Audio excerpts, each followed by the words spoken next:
So today I will be using the xTool F1 with the desktop air purifier to create some faux leather keychains. So let's just jump right into today's tutorial. SVG file that I purchased off of Etsy. You get the whole entire alphabet for $1.79. So you're going to purchase that, download, and then we're going to go into the xTool Creative Space, a new project.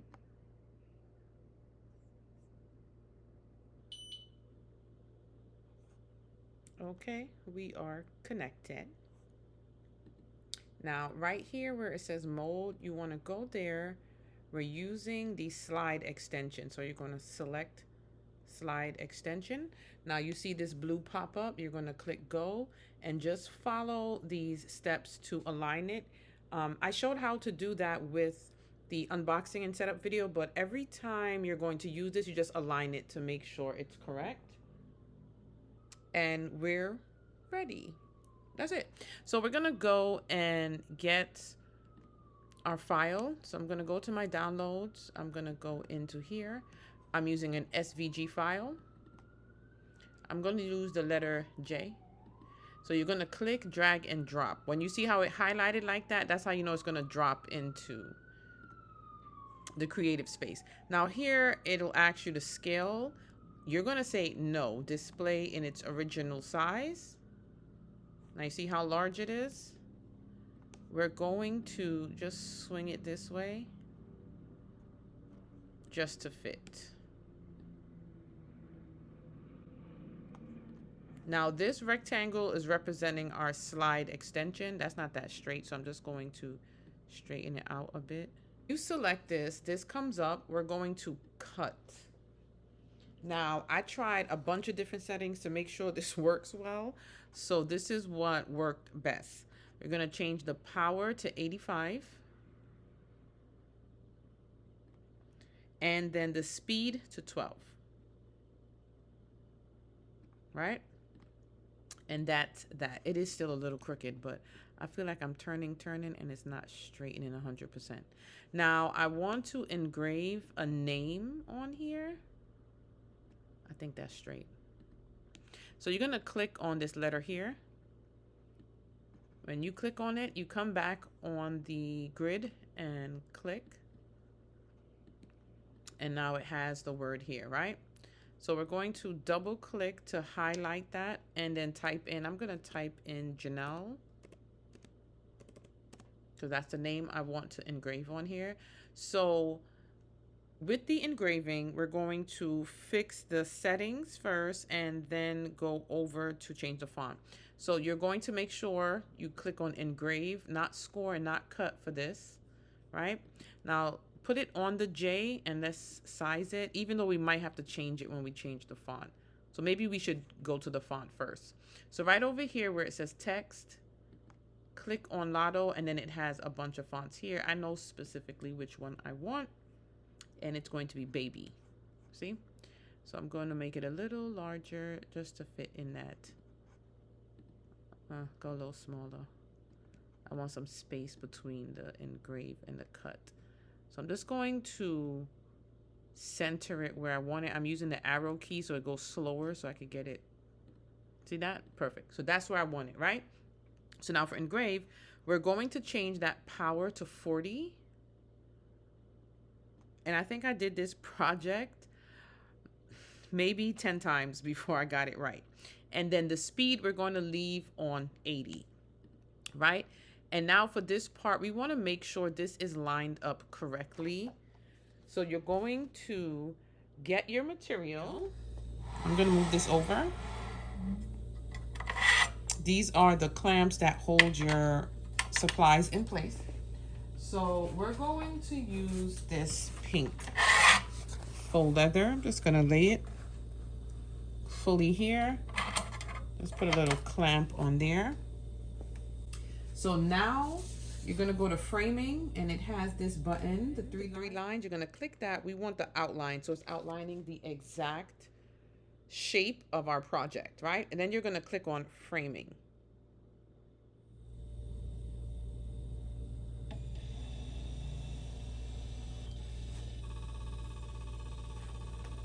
So you can see that, right?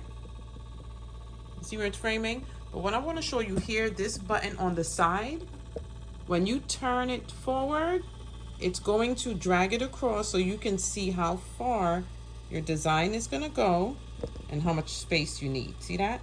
I'm going to turn it the other way and bring it back. So now we see where our design is going to lay.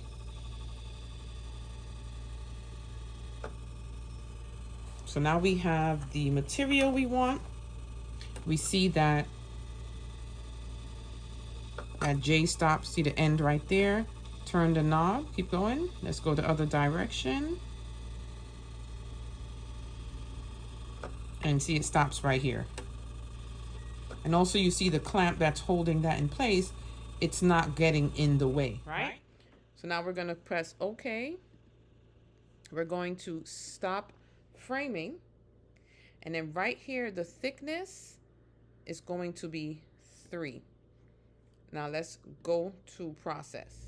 Now another thing I want to show you, because this is here and we're using this attachment piece, we cannot close this all the way.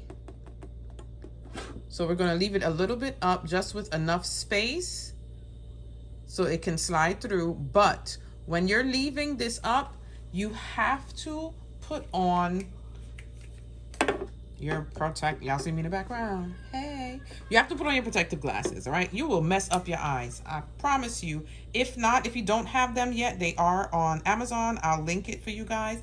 But turn away, step out the room. Do not look at this light at all. Don't even look in the direction of the light. We're going to click start. Now you're going to press that same button on the side that I showed you that we were adjusting with, and it's going to start cutting. Well, engraving first and then cutting after.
Okay, so we have our piece that we cut on the F1.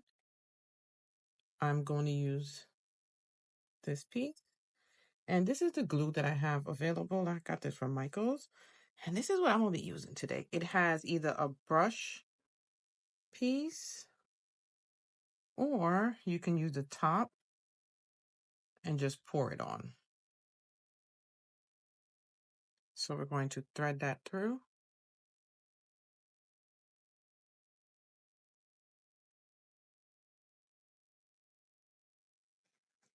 It's like a thick glue. It's not watery. And then we're going to get this on here. And we're using a thick amount. Also, this is a very strong smelling glue, just to warn you. If you have something better, I know that there are brands with like glue to use on fabric. So I would say, use one of those. But this is all I had on hand. what I'll be using today. We're going to line it up good.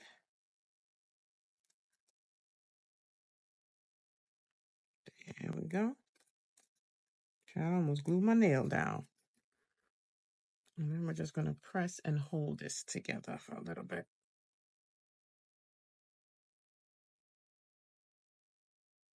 See, I'm sticking to it because I got the glue all over my hand.